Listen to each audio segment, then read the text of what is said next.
फिर खान साहब आपकी हुकूमत में और पुरानी हुकूमतों में कोई फ़र्क नहीं है। गरीब के लिए कल भी वही सिस्टम था और गरीब के लिए आज भी वही मुश्किल सिस्टम है। खान साहब उनके लिए, उन गरीबों के लिए एक उनका जो प्रोसीजर है, कर्ज़ा लेने का प्रोसीजर है, उसको भी आसान करें। बिस्मिल्लाहिर्रहमानिर्रहीम। आप देख रहे हैं पाक विजन चैनल और मैं हूं आदिल मिर्ज़ा। नाज़रीन, मेरी ज़्यादातर वीडियोस हुकूमत के हक़ में होती हैं। जहां पर हुकूमत अच्छा काम करती है वहां पर हुकूमत को अप्रिशिएट करना चाहिए, लेकिन इसका मतलब हरगिज़ ये नहीं है कि हुकूमत पर तनकीद ना की जाए। जहां पर आपको लगे कि यहां पर तनकीद बनती है वहां पर तनकीद करनी चाहिए। अब बढ़ते हैं आज की वीडियो की जानिब। आप लोग जानते हैं कि हुकूमत ने अपना घर स्कीम के तहत गरीब लोगों को कर्ज़े देने का ऐलान किया और ये कर्ज़े आसान शराइत पर दिए जाएंगे। वो शराइत कौन सी हैं वो मैं आपको इस वीडियो के अंदर बताऊंगा, लेकिन उससे पहले मैं आप लोगों को बताना चाहूँगा कि गरीब की डेफिनेशन क्या है।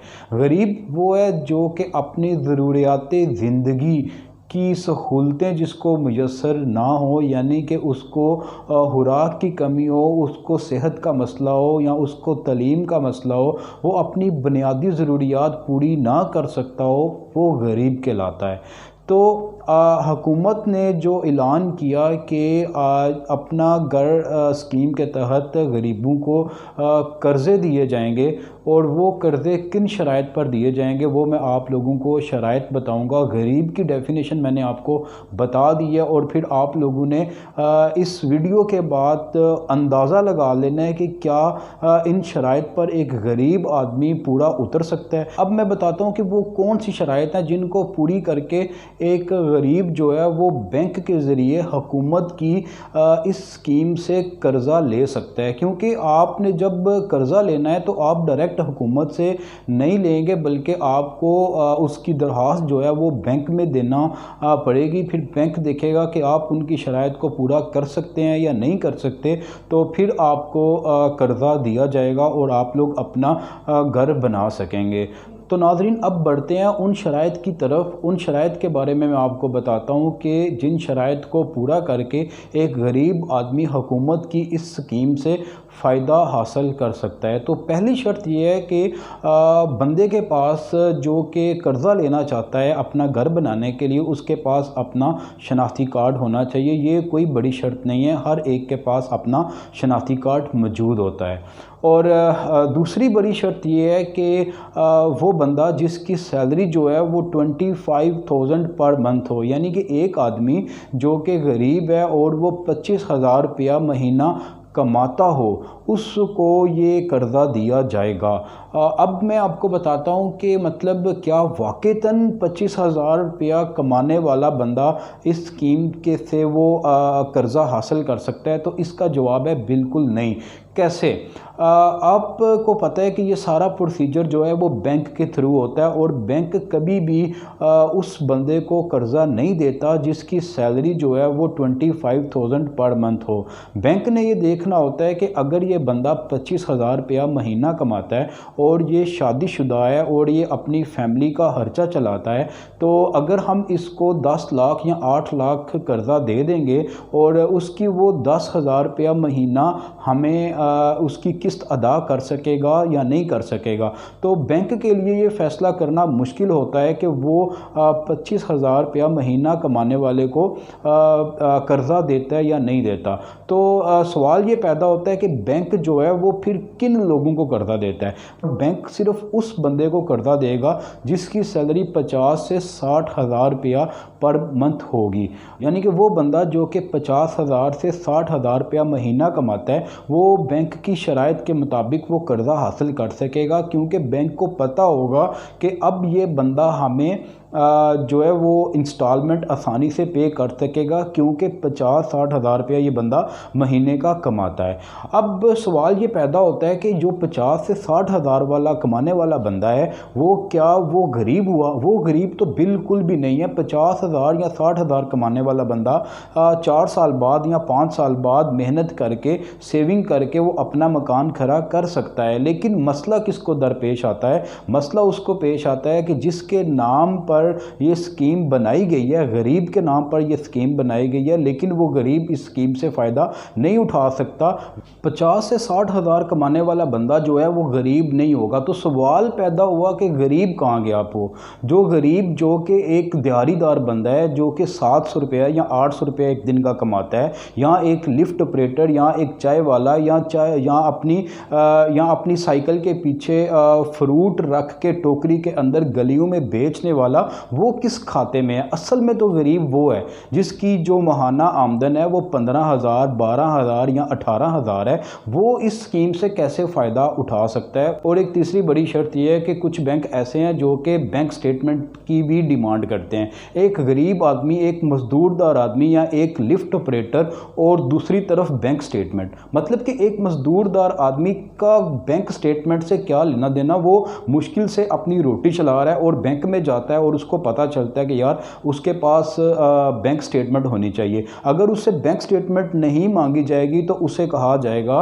कि तुम अपनी 3 माह की या 4 माह की जो सैलरी स्लिप है वो ले आओ। अब वो आदमी जो कि एक जीटी रोड पर किसी ढाबे पे एक नौजवान वेटर की नौकरी करता है और वो रोज़ के रोज़ पैसे कमा रहा है और उसकी कमाई रोज़ के रोज़ मिलती है, या एक फैक्ट्री के अंदर, एक बर्तनों की फैक्ट्री के अंदर काम करने वाला जो लड़का है, एक जवान लड़का है जो कि अपना घर बनाना चाहता है और उसको वो फैक्ट्री के अंदर काम करता है और उसको हर जुमेरात को जब हिसाब होता है उसको फिर पैसे मिलते हैं। और ऐसा बंदा जब बैंक के अंदर जाता है तो बैंक वाले कहते हैं कि आपके पास जो है वो सैलरी स्लिप होनी चाहिए। उसको तो सैलरी स्लिप के मीनिंग का ही पता नहीं होता और उससे इस तरह की रिक्वायरमेंट्स की जाती हैं कि वो इन जंजलों में नहीं पड़ता और वो फिर इन मुश्किलात में नहीं पड़ता। वो कहता है कि जैसे मैं ज़िंदगी गुजार रहा हूँ मेरे लिए वैसे ही ठीक है। तो कहना मैं ये चाह रहा हूँ कि इन सारे प्रोसीजर के अंदर गरीब के लिए आसानी कोई नहीं पैदा की गई। गरीब के लिए वही मुश्किलात हैं जो कि आज से 5 साल पहले या आज से 10 साल पहले थी। इन लोगों की रिक्वायरमेंट, बैंक की रिक्वायरमेंट, हुकूमत की रिक्वायरमेंट पूरी करने के लिए एक अनपढ़ बंदा जो है वो इन जंजलों में नहीं पड़ता, इन मुश्किलात में नहीं पड़ता।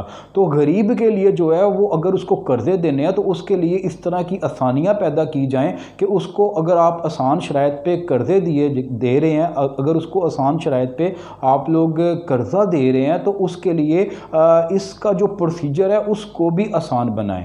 इसमें कोई शक नहीं है कि हुकूमत की ये एक बहुत अच्छी पॉलिसी है, लेकिन क्या 50,000, 60,000 कमाने वाला बंदा जिसको बैंक कर्ज़ा दे रहा है, क्या वो गरीब है? नहीं, गरीब वो नहीं है। जैसा कि मैंने पहले क्या कहा है कि एक दिहाड़ीदार जो कि 700 कमाता है वो गरीब है। एक जो साइकिल के पीछे अपनी टोकरी में फ्रूट रख के गलियों में आवाज़ लगा के फ्रूट बेचता है वो गरीब है। तो इस सारे प्रोसीजर के अंदर गरीब कहाँ पे गया? गरीब के लिए कोई आसानी इस स्कीम के अंदर नहीं है। उसके लिए वही सब कुछ है जो आज से 5 साल पहले था। लेकिन सवाल फिर वही आता है कि क्या गरीब इस चीज़ से फ़ायदा उठा सकते हैं? तो इसका जवाब है कि वो इस चीज़ से फ़ायदा नहीं उठा सकता। उसके लिए प्रोसीजर ही इतना टफ कर दिया गया है कि वो इन जंजलों में, इन मुश्किलात में पड़ता ही नहीं है। अगर देखा जाए तो सिर्फ इश्तिहार दे देना और इंटरनेट पर भी जगह जगह लिख देना कि अगर आपकी सैलरी 25,000 रुपया पर मंथ है तो आप आकर इस स्कीम से फ़ायदा उठा सकते हैं, लेकिन वही गरीब आदमी जब बैंक में जाता है तो उसको पता चलता है कि मैं तो इस रिक्वायरमेंट पे पूरा ही नहीं उतरता। तो ये सिर्फ़ और सिर्फ एक गरीब के साथ मजाक है कि पहले वो अपनी दिहाड़ी जो है वो ख़त्म करके वो पहले बैंक में जाता है टाइम निकाल कर, और बैंक में जाके उसे पता चलता है कि मेरी तो दाल ही नहीं गल रही। फिर वो वही आदमी जो कि फिर बैंक में कर्जे के लिए गया वो मायूस होकर वापस आता है और उसको वो या तो इस चीज़ को बिल्कुल ही ख़त्म कर देता है, अपने जहन से निकाल देता है कि मैं अब कोई कर्जा हासिल करने के लिए बैंक में नहीं जाऊंगा, क्योंकि ना तो मेरी सैलरी 50,000 है, ना मेरी सैलरी 60,000 है, ना मेरी सैलरी बैंक में आती है, ना मेरे पास सैलरी स्लिप है, ना मेरे पास बैंक स्टेटमेंट है। तो उसके पास, बेचारे गरीब आदमी के पास सिर्फ एक ही सूरत बचती सोचती है, और वो ये कि वो जब आता है तो वो सोचता है कि यार मेरी दाल नहीं गल रही और मुझे तो घर चाहिए, मुझे मकान चाहिए, तो मैं इस हुकूमत की फिर भी इस स्कीम से फ़ायदा उठाना चाहता हूँ। तो वो फिर क्या करता है, वो किसी अपने रिश्तेदार, अपने किसी मोहल्लेदार, अपने किसी दोस्त की तरला मिन्नत करता है कि यार मुझे मेहरबानी करके आप यहाँ से कर्ज़ा ले दें, आप अपने नाम पे कर्ज़ा ले दें और मैं इंस्टॉलमेंट आपको वक्त पर देता रहूँगा। और वो फिर जो है वो कुछ लोग एग्री कर जाते हैं। जो एग्री करते हैं उनमें भी बहुत से ऐसे लोग होते हैं जो कि उस बंदे से उन पैसों से जो उसने कर्ज़ा लिया होता है उसमें से कुछ परसेंटेज लेते हैं। तो ये चीज़ वाकई ही मौजूद है माशरे के अंदर कि कोई भी है ना, वो जब किसी को फ़ायदा लेके देता है तो बीच में थोड़ी सी अपनी परसेंटेज, अपनी दिहाड़ी ज़रूर निकालने की कोशिश करता है। मेरी ये वीडियो बनाने का मकसद ये था कि मोहतरम वज़ीर-ए-आज़म इमरान खान साहब, अगर आपकी हुकूमत के अंदर रहते हुए भी लोगों ने मोहल्लेदारों के, रिश्तेदारों के और अपने अजीज़ों के तरले करने हैं, उनकी मिन्नतें करनी है, उनके आगे हाथ बांधने हैं कि हमें बैंक से कर्ज़ा लेके दें क्योंकि आप बैंक की रिक्वायरमेंट पर पूरा उतरते हैं, तो फिर खान साहब आपकी हुकूमत में और पुरानी हुकूमतों में कोई फ़र्क नहीं है। गरीब के लिए कल भी वही सिस्टम था और गरीब के लिए आज भी वही मुश्किल सिस्टम है। खान साहब से गुजारिश है कि अगर खान साहब आपने गरीबों के लिए एक बहुत अच्छी स्कीम निकाली है कि वो लोग जिनके पास अपनी छत नहीं है रहने के लिए, वो आसान शराइत पर कर्ज़े लेकर अपना घर बना सकते हैं, तो खान साहब उनके लिए, उन गरीबों के लिए एक उनका जो प्रोसीजर है, कर्ज़ा लेने का प्रोसीजर है, उसको भी आसान करें